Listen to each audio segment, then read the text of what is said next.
Well, hello all. Welcome back to the Mind Trap. It's Mark Raymond here. Today I'm going to talk about love. As a self-confessed nerd for most of my life, I have found a lot of these social connections quite difficult. So over the last few years, particularly the last 6 months or so, I've been really studying love. It's a bit of a bizarre one for me, but it's come across some really cool stuff as I've been going along. First things first, I went and studied ancient Greek when I was younger, because I was fairly religious at the time. And I know for a fact that there's 7 words for love. So the basis of my study has been around these 7 words, and a lot of these has also been around all the techniques and stuff I learned from my coaches of how to dissect and how to learn to study yourself. So this is just some of the conclusions I've come to. So I'm just going to go through and start off with each of the types of love and explain to you what I think they are. And again, this is me studying, me learning. So I'm going to share with you what I've learned. So first of all, the first love there is agape. Now, people often call it the God love. I don't think it's quite accurate. Agape is the giving love.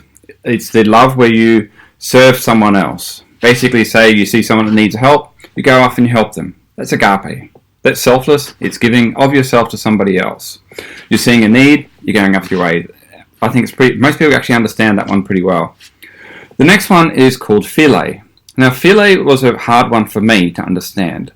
I was disconnected most of my life from people. So this one's been really interesting because philia is the connection that you have with people for the sake of it. It's like when you sit in a room with somebody and you just connect with them. You just sort of talk to them. You just sort of be with them. You feel them. I've been finding that one really profound. I've been to connect for the sake of connecting. What a great thing. I've been becoming really passionate about connecting for the sake of connecting, getting to know people, getting to understand them. I've been just finding it mind-boggling how effective philia is and why it's so worthwhile. So philia, to connect for the sake of connecting. And then there was ludus. Alright, ludus is cool. I really like ludus. You know those silly little moments you have where you sort of just connect and you make a little joke about something, or you just find something really ridiculously funny?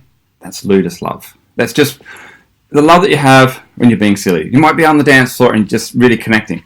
Ludus. Ludus is the most common. Well, not most common. It's a really cool type of love. I think it's hilarious. Okay, what else have we got? We got storges, the love between parents and kids. Storges is cool. I mean, when I talk about my mummy darling, I storges you. You are fantastic. And storges is the connection between family members. And I think storges is pretty cool. Most of us understand storges really well. Obviously, there's also eros. Well, we all like a bit of erotic love. But eros is more than just sex. Eros is the taking the enjoyment of somebody else.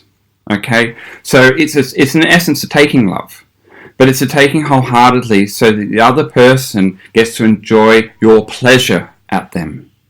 So even though it's a selfish love and you are literally need to be focused on taking, in the very act of taking, the other person receives because they receive your intense joy that you have because of them. So eros is realistically a selfish love in mindset, but extremely giving in action because you're taking immense pleasure out of someone, and that immense pleasure that you have is given over as the payment for that pleasure you have. So it's like to have really perfect eros, you really have a beautiful moment where everybody is taken and also given to immensely.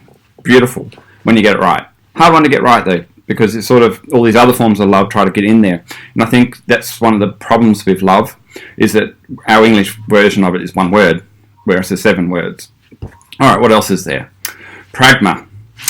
My favourite of all loves.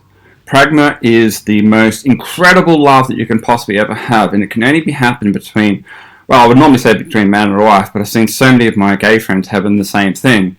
It is the love that develops over a long, deep personal relationship between 2 people, where they go out and they use the other forms of love and they connect them and they mine gold, or mining diamonds is the way I explain it. And that diamonds are hard.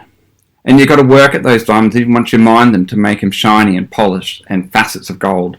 So to me, a pragma is one of the most worthwhile ones because it's so hard to get. We all know that in the relationships that pragma is the most profound thing that we can gain, but it's so hard to gain. If you get pragma, protect it with all your heart, protect it with all your soul, because it's what us as a human race are craving for. We're craving for this. What have I missed? So I've got philautia. Philautia is the love of self. Now, I always thought that meant, hey, look at the mirror and go, hey, gee, Mark, you're a really good-looking guy. But it's not. It's got nothing to do with who you are or what you think you are. Philautia is the emotion to connect to yourself. So when you're talking about self-love, it's the emotion to connect to yourself. In fact, all the forms of love really are all about connecting.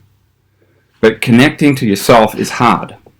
So what we have to do is like a muscle. We've got to learn to build the muscle up that enables us to connect to ourselves. Ourselves don't really change. You can't change yourself by going, hey, I love you. You know, realistically speaking, well, like crap. You are who you are. And what you are is magnificent and wonderfully designed and made. But philautia is about to get to know yourself, to understand yourself, to really get to embrace yourself. All those things are through an emotional muscle. And that is basically, I suppose, the most common way I've been looking at it recently is acceptance. It's being able to build up the muscle that allows you to accept who you are, as you are, and connect totally. Because realistically, love is connection. So I think that's one. Pretty sure I've missed one. Just trying to think what it is. So we've gone through agape, philia, eros, ludus, storges, pragma. Definitely missed one. What have I missed? No, sorry, I was right. I had actually got them all. As far as I've currently got anyway. It's only a recent bit of learning over the last 6 months or so, and I've just been dissecting it as far as I can and watching other people, how they react, and learning how other people connect. I might go into a bit of some of the techniques I use how to dig into love later, or actually all feelings. I've had some really, really excellent coaches. Richard Stiles is actually really, really amazing in regards to learning how to use the laws of attraction to find emotions and being able to empower them. That's for another story. So far, I just hope you really enjoy my little bit of insights. They're just insights to me. They may or may not have any impact upon you. But I personally have really enjoyed this particular journey and this particular bit of learning. I think it's been really exciting. So thank you for sharing it with me.